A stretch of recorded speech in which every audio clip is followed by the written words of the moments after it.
Hey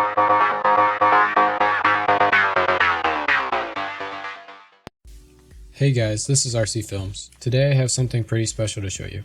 This is the Asus ROG Zephyrus M16. My unit came with an Intel Core i7, NVIDIA GeForce 3050 Ti, and a 1080p 16x10 144Hz IPS display. This is the US Best Buy version and currently the lowest spec model.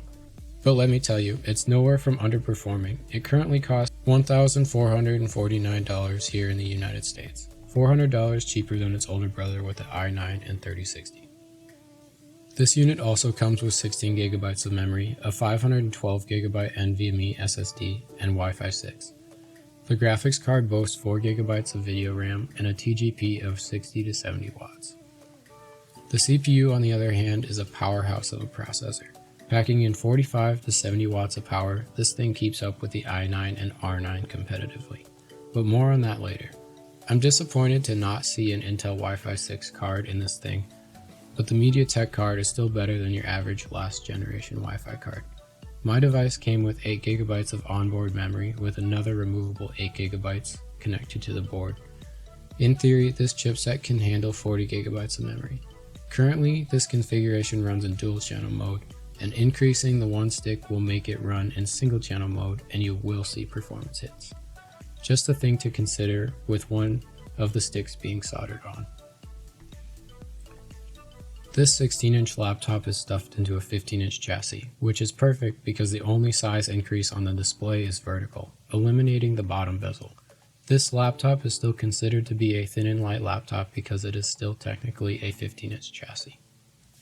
Hands down, the best part of this laptop is the screen.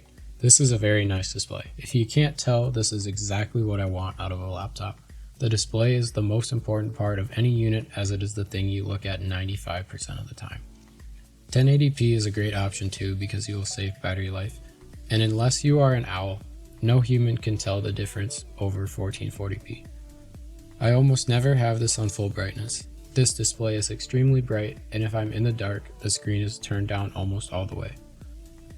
The color accuracy is spot on as well, making this a great display for full-time or on-the-road video editing. The 16:10 aspect ratio is perfect for video editors or any productivity work for that matter. It does come with a camera and the mic quality is pretty good for a laptop, but if you are doing anything with video work or video calls, I would try to use something a bit more high-end. But hey, it's still there if you need it, right? Now hold up just a minute.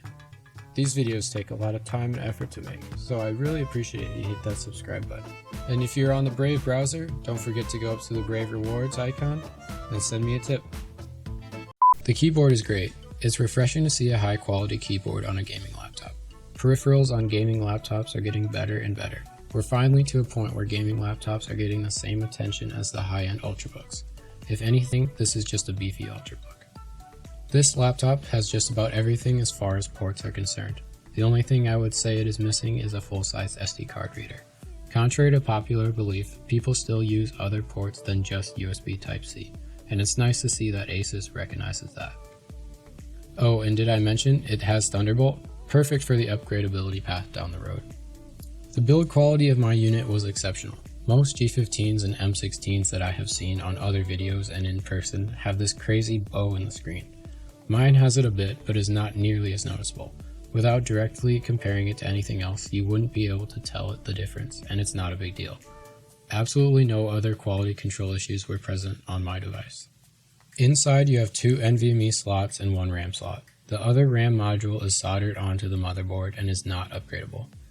I kept the boot drive in mind and installed a second 1TB SSD into the other slot. In my opinion, if you have the budget, the lower spec model of this unit is the perfect option, because you save some money on the initial purchase that can be used to buy another SSD, effectively increasing the total storage by paying less. The speakers on this unit are fantastic. Best laptop speakers I have ever heard. They have Dolby Atmos built into them, which is impressive if you watch a movie with the spatial surround turned on. The M16 has your standard BIOS for a gaming laptop. It does include undervolting, but I never did that to my unit as the thermal performance was perfect. More on that later, but it also includes a built-in software called Armory Crate. In the Armory Crate app, you can change things like battery performance, thermals, fan speed, power to the CPU and GPU, keyboard lighting, and the display. Battery life. This is probably the single downfall of this generation of Intel processors. With the high wattage CPU, the battery life is pretty average for a gaming laptop. The only other units that beat out the CPU in terms of gaming CPUs are the Ryzen 9 5900HS series. The Ryzen 7 5800H CPUs generally get a bit less battery life out of them compared to any Intel CPU. So if battery life is top priority, the AMD Ryzen 9 series is a great bet. But a way around the poor battery life is an external battery pack, essentially doubling the physical capacity. The M16 does come with the industry standard low-spec RAM, meaning that the single stick in the SODIMM slot is actually 1 rank by 16 instead of 1 rank by 8. Now with it being only a single slot of underperforming RAM, I'm not sure that the difference would be that much better or worse. Units with 2 SODIMM slots usually will see about a 20% performance gain over the slower memory. But since it's only a single stick that is replaceable, I can't answer that for you right now. The thermal performance on this machine is spectacular. I have never seen a laptop with such good thermals. The fans are not overbearing on full load, and the temperatures never get above 75 degrees Celsius when gaming. On CPU stress tests, the temperature never got above 90 degrees. The CPU gets some of the best multi-core and single-core scores on Cinebench that I've ever seen. The GPU is no different. Although it is only a 60-watt version, the performance is acceptable when gaming and is more than enough for light to medium heavy video and photo editing. As a video editor, it is more important to have a high-end CPU than a higher-end GPU. Exporting and rendering is CPU-based. Scrubbing and analyzing, most likely used for stabilization, is GPU-based. The 4GB video RAM is a bit low, but not too low that it's unusable. 4GB is the minimum that I would recommend for gaming, but is completely adequate for productivity. I do wish Asus would have allowed a higher power limit for the 3050 Ti, but it is a slim chassis and I guess I can't complain too much. If I were looking at this device, the way I would think of it would be that it's not a gaming laptop, but more of an ultrabook. Although battery life isn't perfect, it's not terrible, and with an external battery pack you can add a good chunk back to it. As for the GPU, the way I see it with Thunderbolt, it's very upgradable and you are paying for the laptop life things such as a great keyboard, fantastic display, and next to nothing high-end performance. This is pretty much a hybrid productivity/gaming laptop, perfect for the student or content creator who enjoys the midnight gaming session.